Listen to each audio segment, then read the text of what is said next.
Joshua 22.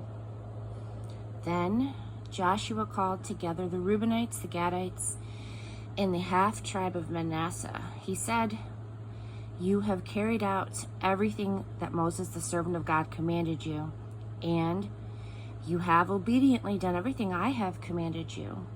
All this time and right down to this very day, you have not abandoned your brothers. You have shouldered the task laid on you by God your God, and now God your God has given rest to your brothers just as he promised them. You are now free to go back to your homes, the country of your inheritance that Moses, the servant of God, gave you on the other side of the Jordan. Only this: be vigilant in keeping the commandment and the revelation that Moses, the servant of God, laid on you. Love God, your God. Walk in all of his ways. Do what he's commanded. Embrace him. Serve him with everything you are and have." Then Joshua blessed them, and he sent them on their way. They went home. To the half-tribe of Manasseh, Moses had assigned a share in Bashan. To the other half, Joshua had assigned the land with their brothers west of the Jordan.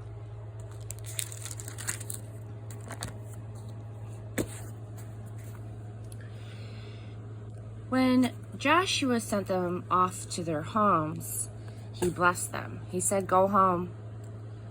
You're going home rich. Great herds of cattle, silver and gold, bronze and iron, huge piles of clothing.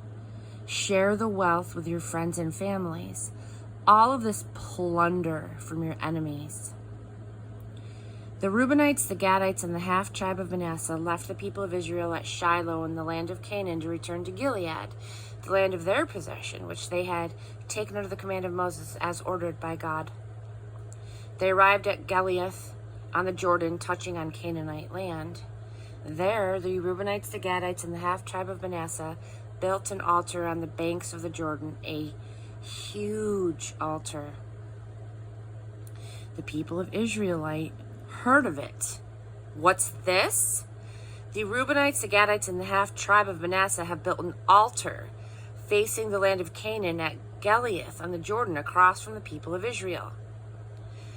When the people of Israel heard this, the entire congregation mustered at Shiloh to go to war against them.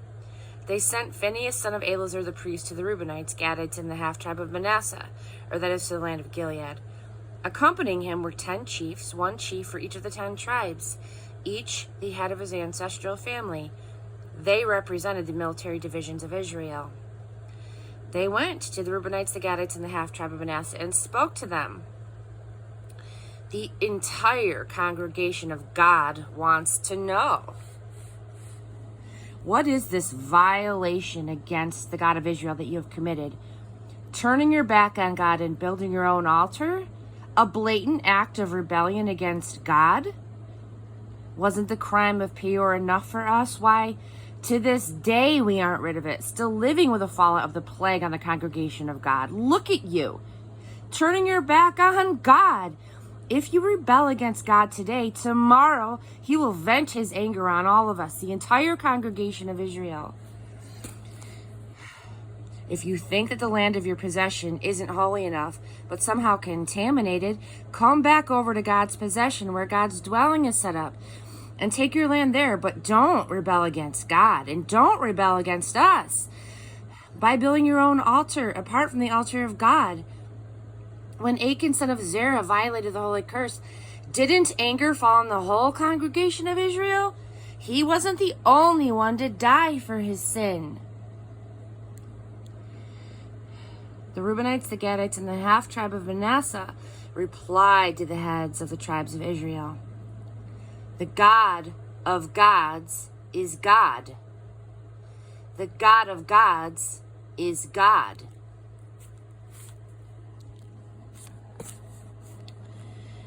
He knows, and he'll let Israel know if this is a rebellious betrayal of God. And if it is, don't bother saving us.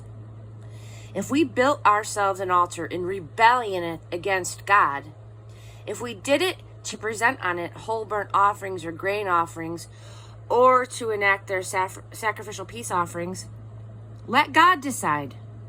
But that's not it. We did it because we cared. We were anxious lest someday your children say to our children, "You're not connected with God, the God of Israel." God made the Jordan a boundary between us and you. You Reubenites and Gadites have no part in God. And then your children might cause our children to quit worshiping God. So we said to ourselves, let's do something. Let's build an altar, but not for whole burnt offerings and not for sacrifices. We built this altar as a witness between us and you and our children coming after us. A witness to the altar where we worship God in his sacred dwelling with our whole burnt offerings and our sacrifices and our peace offerings. This way, your children won't be able to say to our children in the future, "You have no part in God." We said to ourselves, if anyone speaks disparagingly to us or to our children in the future, we'll say, well, look at this model of God's altar which our ancestors made. It's not for whole burnt offerings. It's not for sacrifices. It's a witness connecting us with you.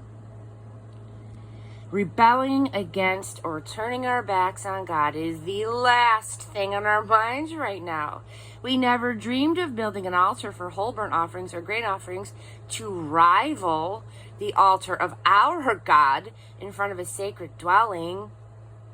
Phinehas the priest, all the heads of the congregation, and the heads of the military divisions of Israel who were also with him heard what the Reubenites, the Gadites, and the half-tribe of Manasseh had to say, and they were satisfied. Priest Phinehas, son of Eleazar, said to Reuben, Gad, and Manasseh, "Now we are convinced that God is present with us, since you have not been disloyal to God in this matter. You have saved the people of Israel from God's discipline." Then priest Phinehas, son of Eleazar, left the Reubenites, the Gadites, and the half-tribe of Manasseh from Gilead. And with the chiefs, they returned to the land of Canaan with the people of Israel to give a full report. And they were pleased with the report. The people of Israel blessed God, and there was no more talk of attacking and destroying the land in which the Reubenites and the Gadites were living. Reuben and Gad named the altar, "A witness between us. God alone is God."